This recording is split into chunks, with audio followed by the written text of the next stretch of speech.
Bonsoir à tous. Alors, difficile de passer après toutes ces littératures, ces textes. Alors, plusieurs ont évoqué le temps. Et là, en fait, dans le monde de l'entreprise, puisque Olivier m'a demandé de vous parler des dynamiques de l'IA dans les pays émergents ou dans les pays en développement. Et moi, je prendrais plutôt le thème étant vaste. Je vais vous donner quelques éléments de lecture sur l'IA en Afrique. Alors, dans les entreprises, désolé, on ne prend pas le temps de reprendre le temps, mais on court après le temps. Et l'IA est vue comme l'un des éléments qui peut permettre d'accélérer et de récupérer, utopiquement parlant, un peu de temps. L'IA en Afrique, c'est un potentiel économique, nous dit notamment la BAD, qui est la Banque africaine de développement, qui est estimé à peu près à entre 1 trillion de dollars ou 3, ça dépend, à horizon 2030-2035. 2030-2035, vous me direz, c'est après-demain. Mais pour que ça puisse se réaliser, il reste encore beaucoup en fait d'étapes à franchir.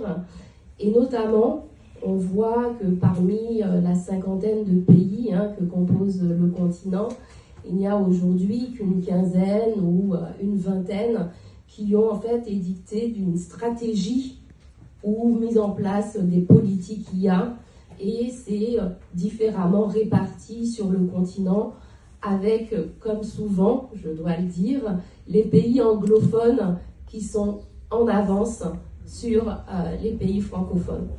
Vous savez sans doute qu'en Afrique, on a quelques tech hubs, on va dire, pour parler très français ce soir, avec le Kenya notamment, ou encore l'Afrique du Sud. Il y a aussi tout au nord l'Égypte, qui est aussi très en avance sur ces sujets-là.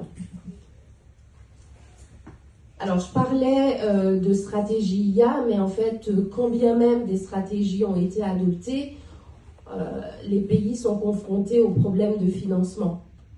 Et donc, à part le Kenya aujourd'hui, où on voit des financements en fait sortir pour l'IA, on parle d'un milliard d'euros ou de dollars qui auraient été dépensés ou de budget pour financer cette stratégie IA au Kenya.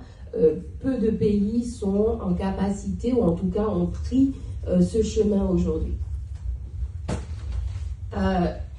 Quelques secteurs, on va dire, qui aujourd'hui bénéficient ou qui peuvent porter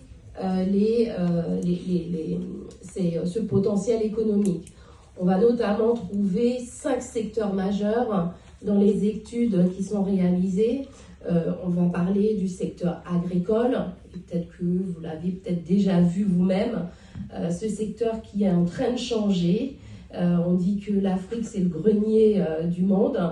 On voit le nombre de terres arables disponibles, mais pour cela, il y a quand même énormément de contraintes en termes d'eau, en termes d'accès à l'énergie, en termes d'un certain nombre de prérequis qui sont nécessaires et que l'IA peut aider à, on va dire, accélérer. On voit, alors je ne sais pas si vous avez vu, mais le nombre de drones qu'on peut avoir qui vont scruter donc ces champs, qui vont aussi pouvoir dire avec les capteurs à quel moment on va arroser, qui vont pouvoir aider pour gérer les intrants. Donc le secteur agricole fait partie de ces secteurs clés qui pourraient bénéficier de cette technologie. Il y a le secteur, bien sûr, des biens de consommation, où les problématiques aujourd'hui en Afrique se tournent autour de l'approvisionnement, autour de ce qu'on appelle vulgairement dans mon secteur la supply chain. C'est comment on va de l'aval à l'amont ou de l'amont à l'aval des champs. On va gérer en fait tout un flux logistique jusqu'à la consommation ou au consommateur final.